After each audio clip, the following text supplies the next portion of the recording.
Hello again, welcome back to the channel. Glad you could join me. This is going to be the last comic book that I talk about from that article about 5 classic comics you shouldn't read and what you should read instead. The other comics on the list I haven't read, so I can't really talk about them. So Civil War was the last one of that bunch that I read. In this case, I actually agree with the author. I don't like Civil War. Civil War sucked. Now, there's speculation. I don't really know. I can't really say. It doesn't seem to be that was the author's intent. Mark Millar was kind of the lead writer for the story. He said he opted to make a superhero dilemma different than what was traditional, where it was bad guys versus good guys kind of thing. But this happened between 2006 and 2007. It was a crossover event, which crossover events are fine as long as they're short. It's when everything in the entire Marvel line revolves around this one crossover event. You can't get the full picture without reading the entire thing, which means you're going to be tracking down comics until Doomsday kind of thing. Because, there was Iron Man Civil War, there was Captain America Civil War, there was Spider-Man Civil War, there was blah, blah, blah, blah, blah. All the Civil War stuff. And it lasted for a year, and it was crap. Anyway, so there's speculation that this was kind of response to 9/11 and the police state and all that stuff. Anyway, the story behind this is that we have a group of superheroes. They're called the New Warriors. They are Night Thrasher, Namorita, Speedball, and Microbe. And they are on a reality television show, and they're going after a group of supervillains called Cobalt, Man, Speed Freak, Coldheart, and Nitro. They end up in a town called Stamford, Connecticut, and Nitro explodes. He kills everybody, basically. Everybody dies except for Speedball. Speedball was kind of a quirky, quick, quippy character like Spider-Man. His powers allowed him to bounce around. His powers protected him, basically launched him away from the epicenter of the explosion. So he was the only one that survived. Now, as a result, public opinion comes out that superheroes need to be registered with the federal government. So they come out with the Superhero Registration Act and demand that if you are a superhero, you have to disclose your secret identity, you have to register with the government, and you have to go through training. And if you do all that, you can then work for S.H.I.E.L.D. as a civil servant, kind of like a policeman. You get paid by the government to do superheroing.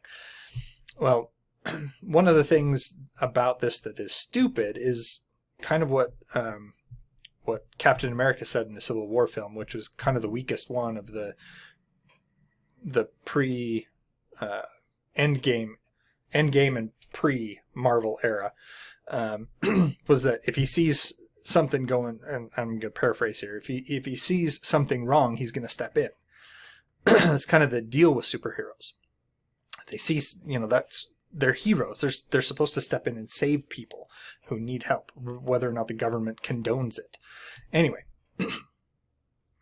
Speedball actually became, after this, a superhero known as Penance, because of how bad he felt about the destruction that wasn't caused by him, that was caused by a superhero, or a supervillain. Yes, he was fighting said supervillain, but in reality, it was the writers who perpetrated this massacre, not him.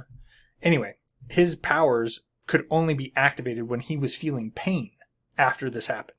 So he became a superhero called Penance, and he had a costume that had spikes on the inside, so he was constantly feeling pain to be a superhero.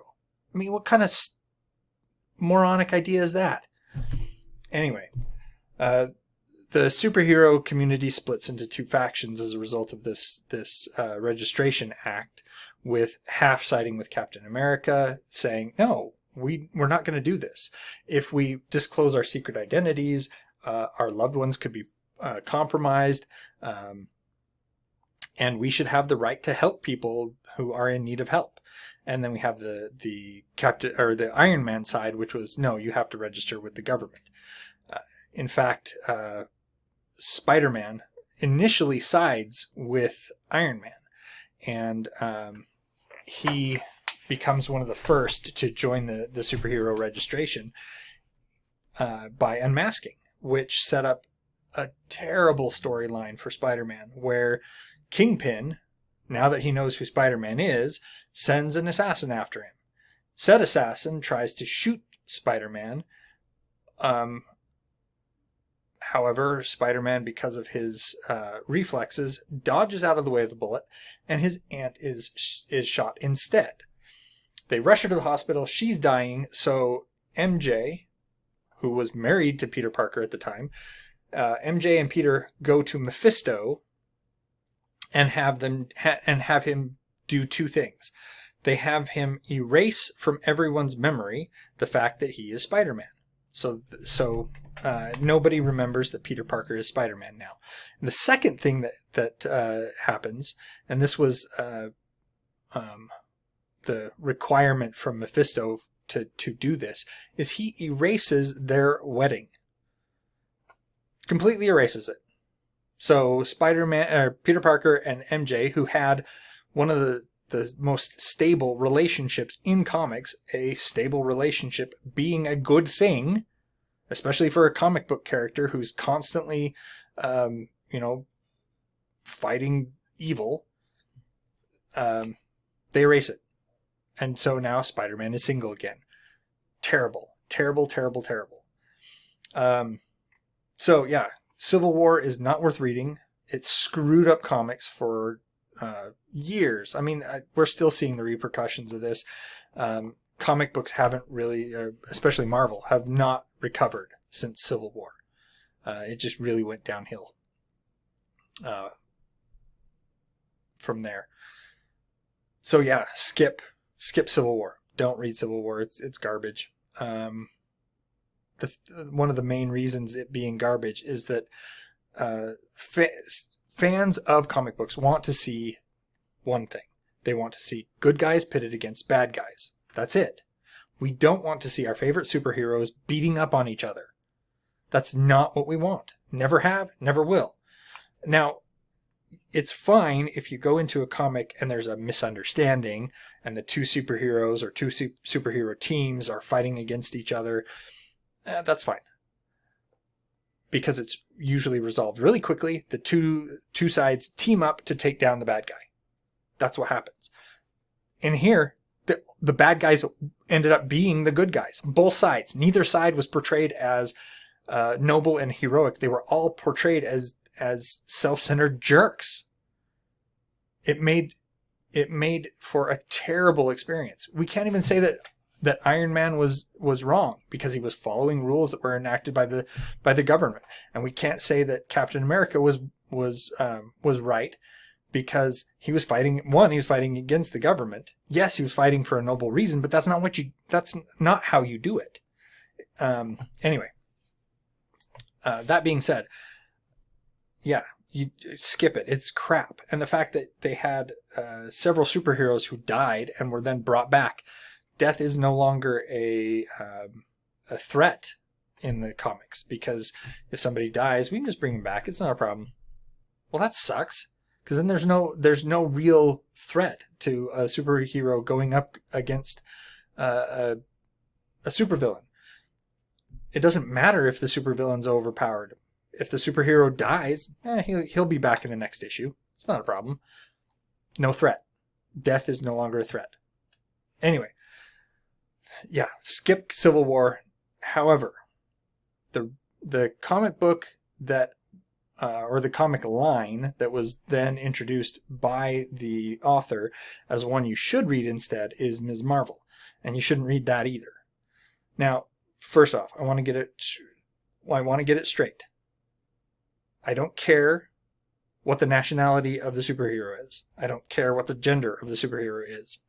Doesn't matter. You write a good story, I'm great with that. Up until recently, I mean, Captain Marvel was a favorite comic book hero of mine. They kind of did her dirty recently, but anyway. So, Ms. Marvel is a crap comic book because of a couple things. The first thing is that the only reason they made this comic book was diversity, equity, and inclusion. That's it. Ms. Marvel isn't particularly unique as a comic book character or interesting as a comic book character. She is a minority female comic book character, and she can't even come up with a unique name for herself. She names herself after an already established comic book character. She is Ms. Marvel, and even her symbol and everything is stolen from an established comic book character. She is, and her powers are in no way related to the comic book character that she is ripping off. Her powers are more like Mr. Fantastic. She has stretchy and enlarging powers. But that's it. She's basically a self-insert here. She is a fangirl through and through, and when she gets powers, she basically creates a comic book superhero name for herself, but in so doing is ripping off an already established character. In my opinion, this is very much like the problems that people have with Miles Morales. He's not a unique character. He's a ripoff of Spider-Man. Spider-Man, already established character. You go to the comic book store and you say, I want Spider-Man comics. They hand you Miles Morales because he is now Spider-Man. Like, no. Spider-Man is Peter Parker. If they wanted to do this with Miles Morales, sure. Do a African-American / Hispanic superhero. That's fine. Make him unique. Make him interesting. Don't make him rip off an already established comic book character. Same with her. She's just a fangirl of Marvel Comics. She gets powers, and she can't even come up with a unique name for herself, nor did they give her a unique power set. She's basically just a copy of what was already there. And if you go in and say, I want Marvel, Captain Marvel, they might direct you to Miss Marvel because, hey, Marvel's in the title. Yeah, it's fine.